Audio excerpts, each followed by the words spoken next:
Hello everyone, welcome to you all.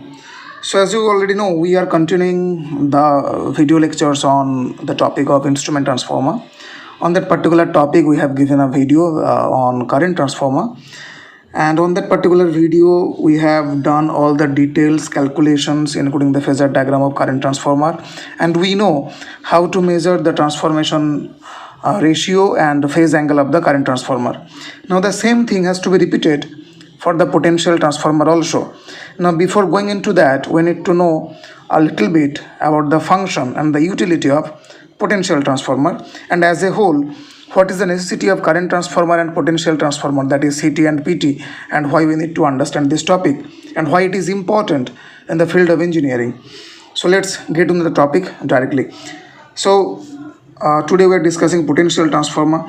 So as you know, the basic function of current transformer was or is to measure such amount of current which is beyond the range of the normal ammeters.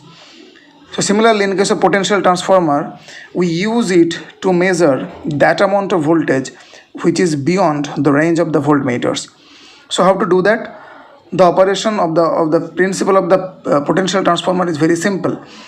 The high amount of voltage has to be reduced in such a range that it can be easily measured by a voltmeter. I am repeating it once again.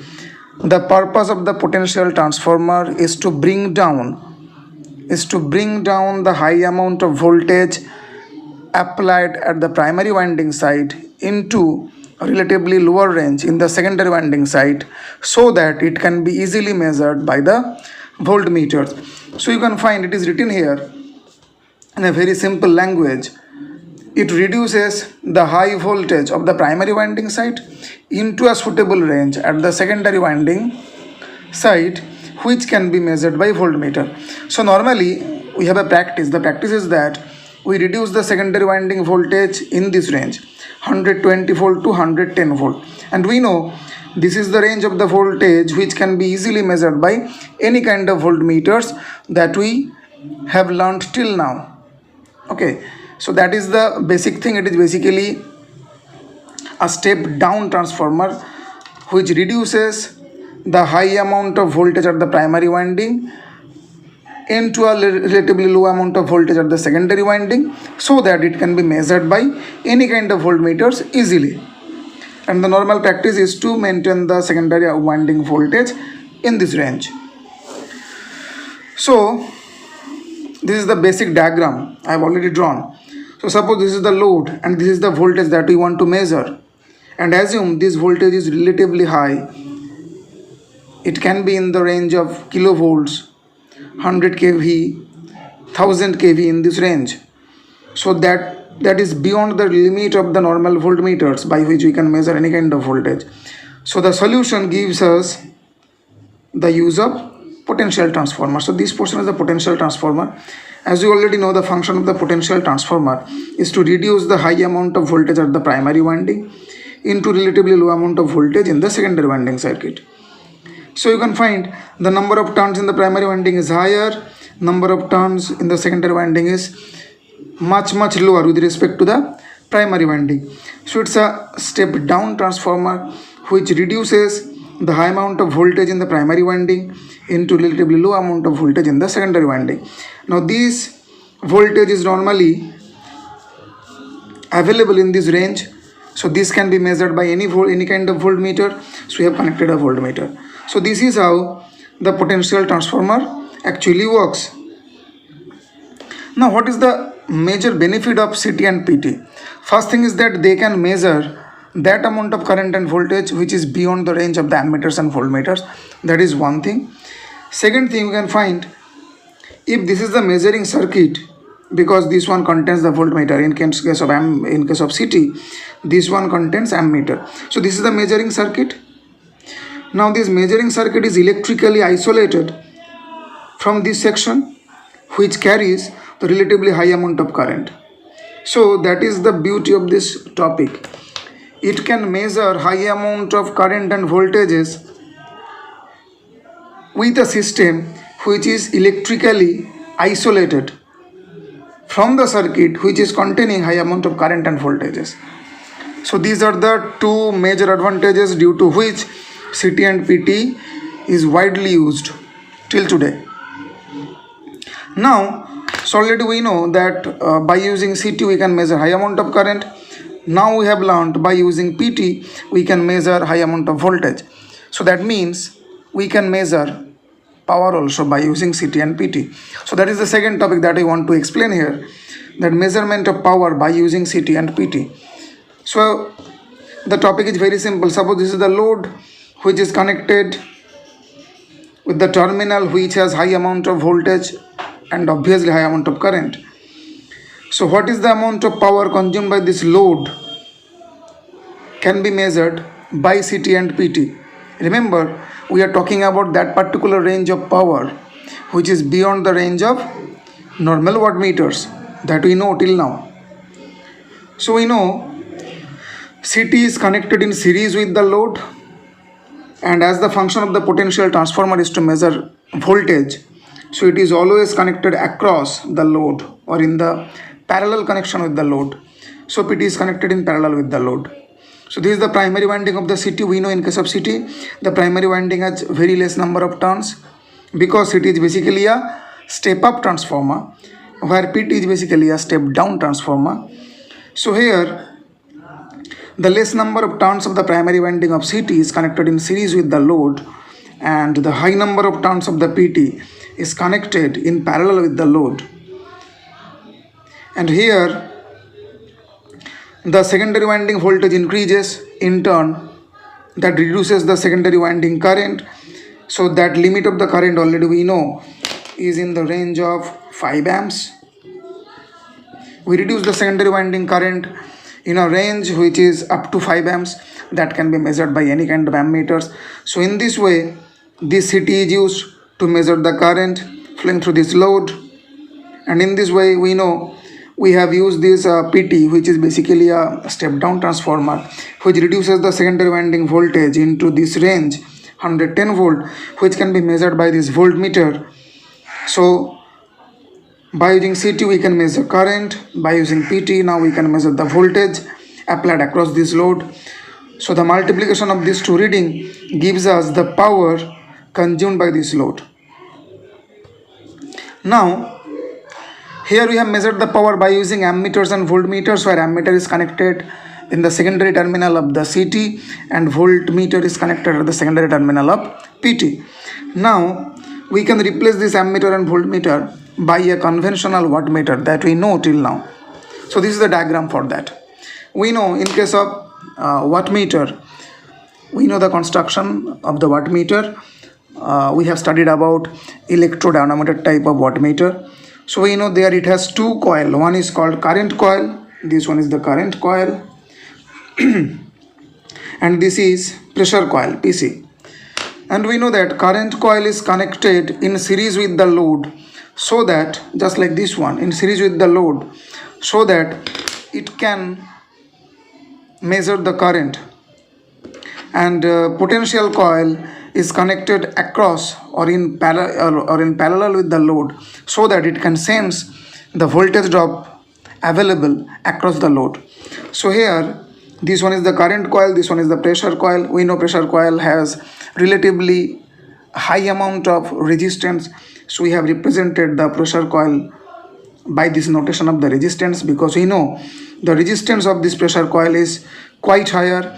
Ideally it should be infinite, and the resistance of the current coil is ideally 0. Practically it is very low, so it should have very less number of turns. In the diagram till I have shown 4 number of turns, but we need to remember here the number of turns in the current coil is really very small. So how to connect this one? Now the current coil of the wattmeter should be connected in series with the secondary winding of the current transformer, and the pressure coil of the wattmeter should be connected in series with the secondary winding of the PT in this way. And we know wattmeter has 4 terminals. If we find physically a wattmeter, we can find there are 4 terminals, that is called M, L, C and V. Main, load, common V for voltage. So V should be connected with the secondary winding of the PT, and CC is connected in series with the secondary winding of the CT. So what happens? Now whenever load draws power from the system, so this is the current that flows through the primary winding of the CT. As this one is a step up transformer, so in the secondary winding side, what happens? The amount of current flowing through this branch gets reduced, normally in the range of 5 amps. So this 5 amps current is flowing through this current coil of the wattmeter, and this is the voltage applied across this load. So this is the voltage that is applied across this load. So this is a step down transformer. So this voltage is reduced into the range of 110 volt. So this voltage is applied across the potential coil of the wattmeter. So in this way, this wattmeter, if we connect in this way, can measure the power consumed by this load. So this is the very basics of CT and PT, and right now we can understand how to use current transformer and potential transformer to measure power which is in the range of really high. Now in the range of kVA. So in case of PT also we need to measure, or we need to find out the transformation ratio and the phase angle of the transformer, just like that we have done in case of CT. So for that we need to draw the electrical equivalent circuit of that. So this is the equivalent electrical circuit that I have drawn in case of CT, will be quite similar in case of PT, with a simple change. What is the change?